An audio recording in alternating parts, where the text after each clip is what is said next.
Hello student, good morning. तो कैसे सभी लोग। चलिए आज स्टार्ट करते हैं क्लास 9th का सेकेंड चैप्टर जो कि टर्म 2 एग्ज़ाम में आना है, जिसका नाम है socialism in Europe and the Russian revolution.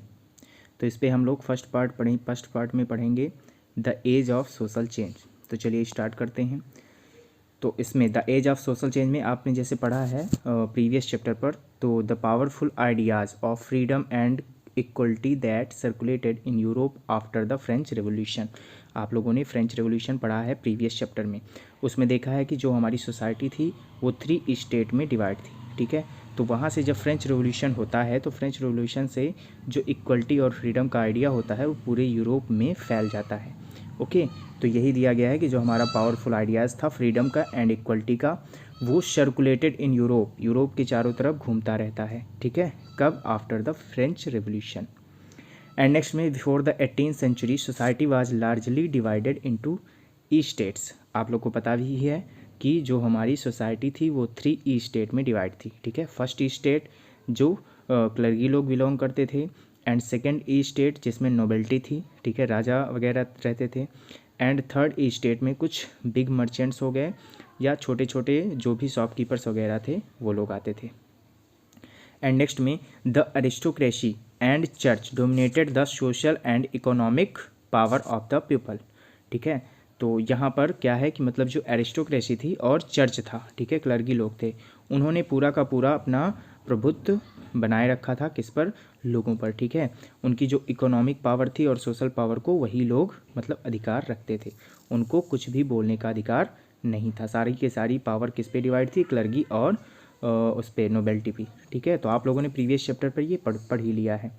The new ideas generated concern about the individual rights and social power management and they were discussed by many.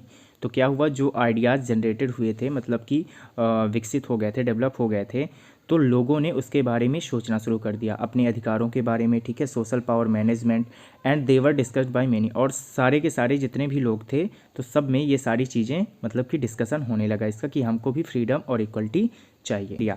तो जो फ्रेंच रिवॉल्यूशन हुआ था उसका क्या महत्व है, ठीक है। डिरोजियो एंड राजा राममोहन राय ने क्या किया, उसको बहुत ज़्यादा एक्सप्लेन किया। जो भी फ्रेंच रिवॉल्यूशन के इम्पैक्ट थे या जो भी सारी चीज़ें थी उसके महत्व थे वो सब लोगों में बताया उन लोगों ने। तो उनके अंदर फिर जितनी भी सारी मतलब कि फीलिंग्स थी फ्रीडम की, इक्वलिटी की, तो और ज़्यादा उभर करके आई, ठीक है। बट क्या हुआ था, not everyone however wanted a complete transformation of society. मतलब अब उसमें भी सब लोग जागरूक तो हो गए, ठीक है, सबको फ्रीडम चाहिए थी, लेकिन क्या था कि सारे के सारे लोग एक ही चीज़ नहीं चाहते थे। तो जो भी सोसाइटी थी उसमें क्या था, मतलब डिफ्रेंसिएशन था, अलग अलग उनका मत था। Some believing that some changes in society was necessary but wanted it come to gradually. क्या था कि कुछ लोग बिलीव करते थे कि हाँ सोसाइटी जो हमारी है उसमें कुछ चेंजेस होने चाहिए, ज़रूरी हैं, but wanted it come to gradually. मतलब कि वो कैसे होने चाहिए? धीरे धीरे होने चाहिए। मतलब वो लोग सोचते थे कि नहीं, इकट्ठा नहीं हो जाना चाहिए, कि इकट्ठा मतलब अब राजा राज कर रहा है तो उसको क्या कर दें, उठा करके ज़मीन पे फेंक दें, ठीक है। तो ऐसा नहीं हो सकता, ऐसा करने में बहुत ज़्यादा नुकसान होगा। तो कुछ लोग ऐसा चाहते थे कि नहीं, हाँ चेंजमेंट तो होना चाहिए लेकिन धीरे धीरे होना चाहिए, ठीक है। जो राजा महाराजा थे तो वो सोचते थे कि नहीं, चेंजमेंट आप कर दीजिए लेकिन धीरे धीरे करिए ताकि हमें ज़्यादा मतलब दिक्कत ना हो, ठीक। And others wanted society to undergo a radical transformation. और कुछ लोग ऐसे भी थे जो चाहते थे नहीं, तुरंत रातों के रात किसको, सोसाइटी को पूरा का पूरा ट्रांसफॉर्म कर दो, ठीक है। तो इसमें अलग अलग मत थे, ठीक। तो चलिए अब देखते हैं। The revolution and the ideology of socialism became during the 20th century one of the most important and powerful concept of in society.